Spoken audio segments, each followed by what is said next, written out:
शांती ब्रह्म एकनाथ महाराजांसारखा स्थिर राहतो कोणत्याही परिस्थितीमध्ये, तो खरा साक्षात्कारी महात्मा. आलं का लक्षात? एकनाथ महाराज त्यांना रागच येत नव्हता. रागच येत नव्हता एकनाथ महाराजांना. त्यांचं नावच आहे शांती ब्रह्म. काय नाव? शांती. त्यांच्या जीवनामध्ये राग नावाचा प्रकारच नाही एकनाथ महाराजांच्या. एकनाथ महाराज यांना राग येत नव्हता. मग गावातल्या ब्राह्मणांना कळलं की यांना राग काही येत नाही, यांना रागच आणून दाखवू म्हणले. मग एक दिवशी एकनाथ महाराजांच्या घरी सारख्या ब्राह्मणांना पंक्ती, अन्नदान कंटिन्यू एकनाथ महाराजांच्या घरामध्ये.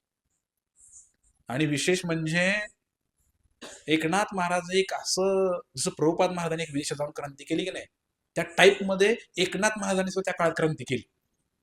विशेष केली क्रांती संतांच्या पंगतीमध्ये. का? संत एकनाथ महाराज यांनी भारुड चालू केली, गवळणी चालू केल्या, हे पिंगळा, घरोघरी जातो ना पिंगळा, महाद्वारी, हे चालू केलं. या माध्यमातून लोकांचं प्रबोधन केलं त्यांनी. आणि एकनाथ महाराजांनी अनेक गोष्टी केल्या. जसं की आता सत्संग आहे, सत्संगला लोक येत नाहीत, गावची लोकसंख्या एवढी, येतात 50-100 लोक. काय करायचं? लोकांना सत्संग आवडावा, बसावे म्हणून ते काय करायचे, एकनाथ महाराज सांगायचे, जो सत्संग चालू होण्यापूर्वी येऊन बसणार, इथे माझ्या कथेला बसणार, त्याला जाताना पावशेर काय साखर आणि थोडा गुळ आणि शेंगदाणे त्याला मी देणार. असं करायचे एकनाथ महाराज. लोकांनी किती दया या संतांची, काय सांगू त्या संतांचे उपकार. निरंतर मला जागवती, शिकवती, उठवती, सांभाळती, काय काय करती. एकनाथ महाराजांनी काय केलं, लोकांना असं केलं. त्या एकनाथ महाराजांचा स्वभाव एवढा शांत की त्या ब्राह्मणाने ठरवलं ह्यांना राग आणून दाखवायचा.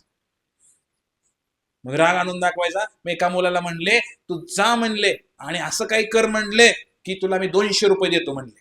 किती? त्या काळात 200 रुपये म्हणजे किती झाले हो. सगळ्यांनी गोळा करून 200 रुपये देतो म्हणले, पण तू त्या एकनाथ महाराजाला राग आणून दाखवायला म्हणले. म्हणलं ठीक आहे. तो मुलगा गेला आणि एकनाथ महाराजांच्या घरी गेला आणि काय केलं, एकनाथ महाराजांच्या घरामध्ये विठ्ठल भगवंतांची मूर्ती आहे आणि मूर्तीला भोग दाखवलेला आहे आणि जेवायला बसणार. महाराजांना आनंद झाला. जेवणाच्या वेळेला कोणी आलेलं आहे, महाराज म्हणले जेवायला या. तू चपल्या घालून आत गेला. तुमच्या घरात कोणी देवघरावर चपल्या घालणार तुम्हाला आवडेल का? तुम्ही लगेच रागावणार की नाही? पण काहीच बोलले नाहीत एकनाथ महाराज, काहीच बोलले नाहीत. संत काय असतो लक्षात घ्या. शांती ब्रह्म का म्हटले त्याला लक्षात घ्या. एकनाथ महाराजांनी त्या मुलाला काहीच बोलले नाहीत आणि त्यानंतर तो मुलगा जेवायला बसला. तर एकनाथ महाराज जेवण झालं, त्यांनी भरपूर काय काय केलं राग आणण्यासाठी. राग काही येईना. शेवटी त्यांनी काय आयडिया केली. काय केलं, छोट मुलगा होता, ते मोठा माणूस नव्हता. त्या एकनाथ महाराजांची बायको सर्वांना जेवायला वाढत होती. त्याने काय केलं, गेला आणि त्या एकनाथ महाराजांच्या बायकोच्या अंगावर जाऊन बसला, कमरेला. लहान मुल कसं बसतं की नाही, तसं जाऊन बसला तो. इतका त्या मुलाने तांडव माजवला तिथे, तरी सुद्धा एकनाथ महाराज शांतच, काहीच बोलले नाहीत. स्वतःच्या बायकोला त्यांनी असं त्या मुलांनी केलं तरी सुद्धा शांतच. आणि मग एकनाथ महाराजांनी, त्या मुलाला शरम वाटली, त्या व्यक्तीला शरम वाटली, मी काय चपल्या घालून आतमध्ये आलो, जेवताना किती विध्वंस घातला, त्यांच्या बायकोच्या अंगावर पाटकुळीवर काय बसलो, तरी सुद्धा हे महाराज काहीच बोलले नाही. म्हणजे किती त्याला स्वतःच चूक वाटायला लागली आणि त्यांनी माफी मागितली. चुकलं म्हणला महाराज माझं, मी काय असं करणार नव्हतो, मला 200 रुपयेचं आमिष दाखवलं या लोकांनी आणि त्यामुळं मी हा प्रकार केला, तुम्हाला राग यावा म्हणून. तर अशा प्रकारे आता 200 रुपये मला भेटणार होते म्हणले, पण आता काही मला 200 रुपये भेटणार नाहीत. बघा, त्यांना राग नाही आला एकनाथ महाराजांना. उलट एकनाथ महाराजांना वाईट वाटलं. काय वाईट वाटलं की या बिचाऱ्या मुलाचे 200 रुपये बुडले. मला जर राग आला असता तर त्याला 200 रुपये मिळाले असते बिचाऱ्याला. हो, काय त्या संतांचे विचार, काय त्यांचं आचार, हा खरं आत्मसाक्षात्कारी व्यक्ती. हो, कुणाला बी नत्तुराम गत्तुराम रस्त्यावर धरून त्याला महाराज बनवू नका. समजलं का? हे खरं संताचं लक्षण. राग आला नाही एकनाथ महाराजांना. एकनाथ महाराज म्हणले, उलट वाईट वाटलं की या मुलाचे 200 रुपये बुडले. ते म्हणले, मी त्यांच्या खिशातनं एकनाथ महाराजांनी 200 रुपये काढले, हे जर 200 रुपये म्हणले आणि त्यांना सांग एकनाथ महाराज रागाला गेले म्हणून त्यांचे बी 200 रुपये घे म्हणले. तुझा डबल फायदा. बघा काय करायचं. साक्षात्कार कुणाला झालाय, ज्याचं मन स्थिर आहे. बायकोच्या पाटकुळीवर बसलं एक कोणतरी माग बिनाकामाचं, काय कारण नसताना. आपण ग बसू का हो? माऊली ब्रो, काय करू? त्याला तुडवू चांगलं, त्याची पाठ मोडू आपण. काय करायचं? मारला असता का? जीव जिता मारला असता. म्हणून आपल्याला भगवंता साक्षात्कार होत नाही, आपली पात्रता नाही तेवढी. आपण सारखं चंचल मन आहे आपलं. स्थिर मन कसं असतंय? स्थिर मन कसं असतं? सारखं त्या मनामध्ये चालूच आहे. मंदिरात जाऊ का नको, नामस्मरण करू का नको, लगीन करू का नको, हे करू का नको, ते करू का नको, यात्रेला जाऊ का नको, सारखं त्या मनात चल बिचल चालू आहे. स्थिरता नाहीये मनामध्ये. हे मन सारखं सुखाचा विचार करतंय, तिकडे गेलं तर सुख होईल, तिकडे गेलं दुःख. अरे तत्वाला पकडा ना तुम्ही, त्या परम तत्वाला पकडा, त्या भगवंताला प्रसन्न करायचं. दुःख येऊ नये, सुख येऊ, तिकडे काय पण हो, माझा जीवनाचा उद्देश आहे भगवंताला प्राप्त करणं, बस काय व्हायचं ते होऊ द्या.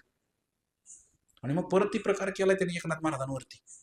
तो एक मुसलमान होता, त्याला बसवलाय का तिथं कटड्यावर, ज्या मार्गाने एकनाथ महाराज जाणार होते. आणि त्या एकनाथ महाराजांच्या अंगावर थुंकायचं पान खाऊन म्हणले. 108 वेळा थुंकला तो, आणि ती 108 वेळा आंघोळ केली गोदावरीची. गोदावरी काही साधारण नदी नाहीये, साक्षात गंगा आहे. गंगेपेक्षा पवित्र गोदावरी आहे असं वर्णशास्त्रामध्ये. त्याला दक्षिण गंगा म्हटलं जातं. ह्या गोदावरीमध्ये मला स्नान घडलं. रोज 2-3 वेळा करायचं स्नान, आज 108 वेळा घडलं. धन्यवाद मित्रा, धन्यवाद. तुमच्यामुळे झालं बरं का आज. एवढं स्नान आम्हाला घडलं नसतं. कधी कधी लोक आम्हाला म्हणतात, म्हातारे लोक यात्रेमध्ये आले म्हणतात, प्रभूजी बरं झालं बघा, कुठलंही गंगासागर आम्हाला कोण धावतंय हो. म्हणले, काशी कोण धावते आम्हाला, तुमच्यामुळं गंगा स्नान झालं बघा.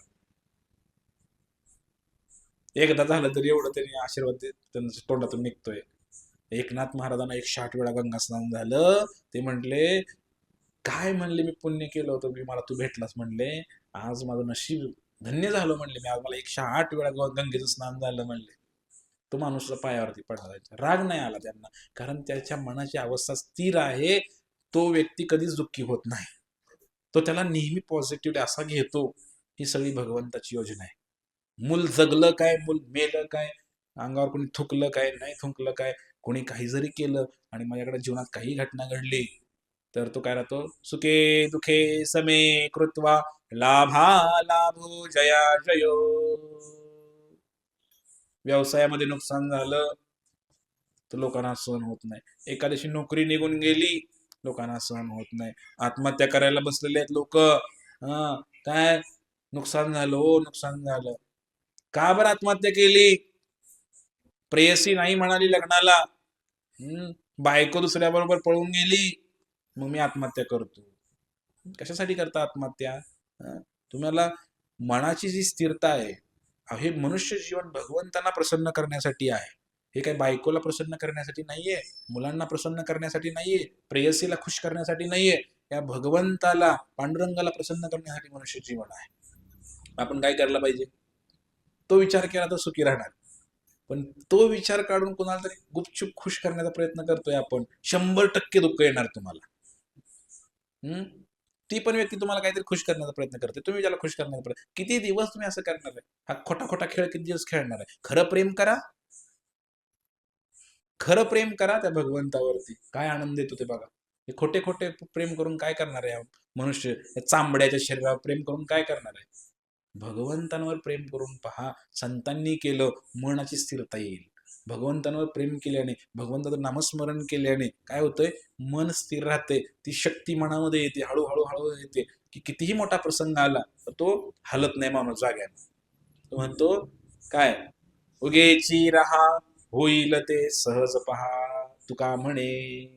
ठीक आहे, जसं व्हायचं तसं होऊ द्या, आता काय पुढं काय आपण जास्तही करायचं नाही. किती मोठे मोठे प्रसंग आले संतांच्या जीवनामध्ये, हा, त्यांनी ते असे सहज सहज सहन केले, कारण त्यांच्याकडे ती शक्ती होती नामस्मरणाची, भगवंताची शक्ती होती.